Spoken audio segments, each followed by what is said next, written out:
Kent Hughes and Martin St. Louis just finished their press conference talking about the Alex Newhook trade, plus a lot more to do with the NHL draft, medical staff, and a few more things that we're going to get into on this episode. Jesse, the first thing we want to talk about with this press conference, of course, has to do with Alex Newhook, and I'm sure you guys know this already. You've probably seen our video on it already, but Alex Newhook has been traded, at least his negotiation rights, to the Montreal Canadiens for the 31st pick, 37th pick, and Johnny Fairbrother, young defenseman who played in Laval last year. Jesse, one common thing that Kent Hughes and Martin St. Louis mentioned in this interview was versatility. It was something that they mentioned every single chance they could get, right? Alex Newhook, while only being 5'10", as Kent Hughes said, quote, he's thick. And he said it in French, but still, he is. He's got tree trunks for legs. He's fast. He brings a ton of speed that they're really trying to add to the Montreal Canadiens.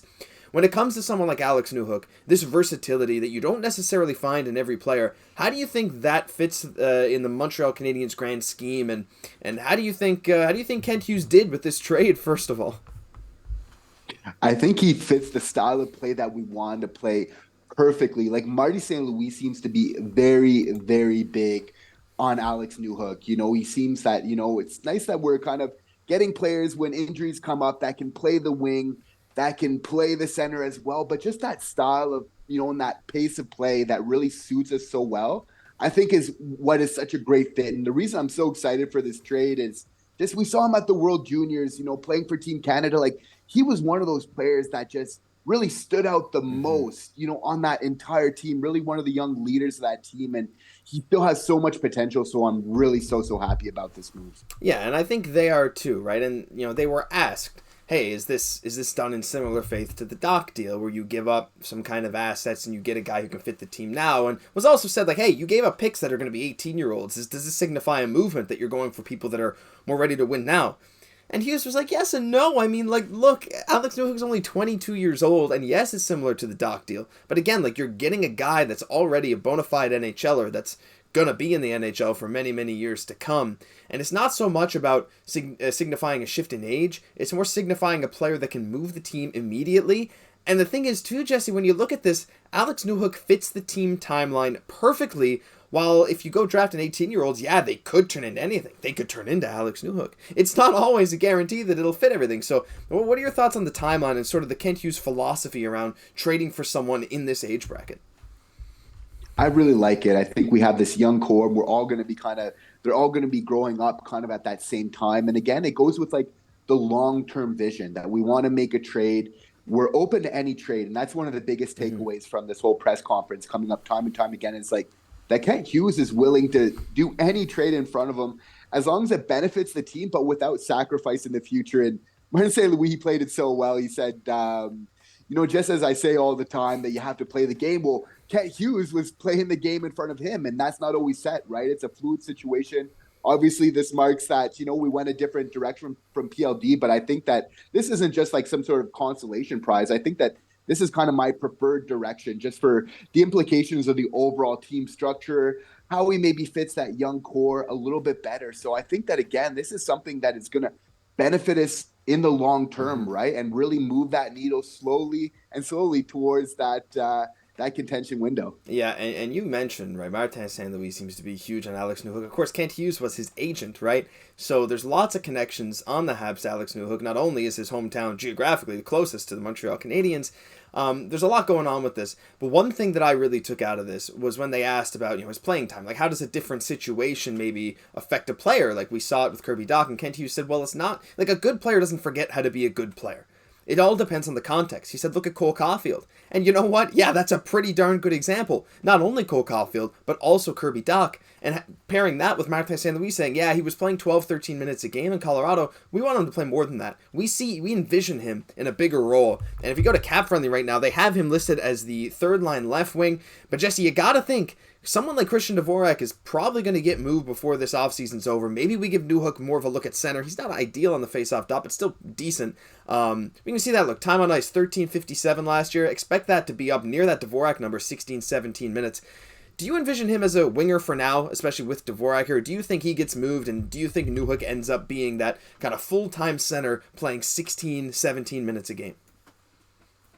I think we are great right now that we're pretty flush down the center. It depends on how training camp kind of shapes up, right? But we got Beck, we got Dach, we got Suzuki, we got Monahan. Monahan, who I really like seeing him at center. So I'd be really interested possibly see Newhook and Monahan on a line together. I think that they would really complement each other, very, very well. But again, just so great that you have these different possibilities, these different lineups, right? Yeah, I think so too. I think, and they were even saying, right, the ability to move people around the lineup. Your ideal lineup has every forward being able to play center and every defense being able to play on their offhand, right? It doesn't always happen, but someone like Alex Newhook who can play both is super valuable. So yeah, really looking forward to that. Jesse, we're going to transition a bit from that to something else. The Habs aren't done yet. Some other points from this press conference I wanted to mention.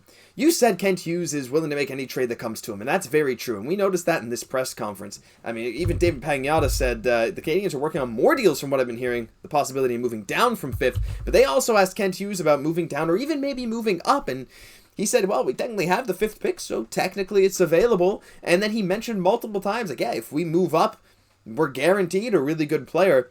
So they're not done yet. It's straight up, Kent Hughes and Martin St. Louis and Jeff Gorton, they're not done yet. Jesse, there's been a lot of talk. Some people say, hey, let's get number 7 and 22 from Philadelphia because they want to move up and pick Michkov. But then the Habs, like from this press conference, they said they had a great first impression of Michkov.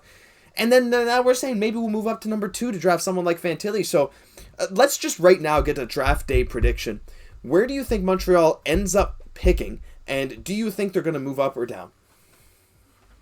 I think they stay at the 5th pick, but add another top 10 pick. I think that they're really going to swing for it. If they're going to do anything like that, they're not going to move down and they're going to try and get in. Obviously, getting another top 10, that would be optimal, but within that first round, right? As we know, Kent Hughes has wanted that 3rd first-round pick for a while now. As we see, we just traded away one of them. I wouldn't be surprised to see him try and snag one of those away from another one of those teams in the top 10. Very interesting. Okay, here's my take. I got 2, right? So if Montreal picks 5th, here's what I think is going to happen.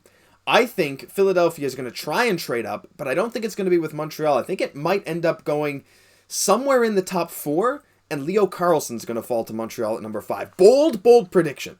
I know almost no one's going to agree with me, but you never know at the NHL draft. Shane Wright fell to 4th last year. I'm predicting Leo Carlsson falls to 5 at Montreal, and if Montreal trades anywhere, I think they're going to trade up and get Adam Fantilli at number 2. It doesn't make as much sense as trading down, get 7 and 22 from Philly or something, but I'm going bold, right? Fantilli at 2 or Carlsson at 5. I'm probably going to be horribly wrong, but super excited to see what's coming next. And the final thing we want to talk about, Jesse, no, not that one. Well, PLD saga is over, but we want to talk about the massive medical staff signing. So, again, as mentioned in this press conference, the Habs made some big medical staff changes, and they went and got Jim Ramsey and Maxime Gauthier to their sports medicine department, but Jim Ramsey especially. He's leaving the Rangers after 28 years. Now, again, this is worded really poorly. He was technically fired by the Rangers because of some internal controversy about a player that should have gone on LTIR or not. We ignore that. He has 28 years experience with the Rangers, and he has 4 gold medals with Team Canada at various events. Jesse, this is an amazing pickup because not only is he experienced, but the Rangers, since 2009, in the last 15 years, the Rangers have been bottom 5 in man games lost, as in they've been a top 5 healthiest team. Montreal has been a bottom 5 healthiest team. So to get someone like this with this pedigree just seems like such a blessing for this perennially injured Habs lineup.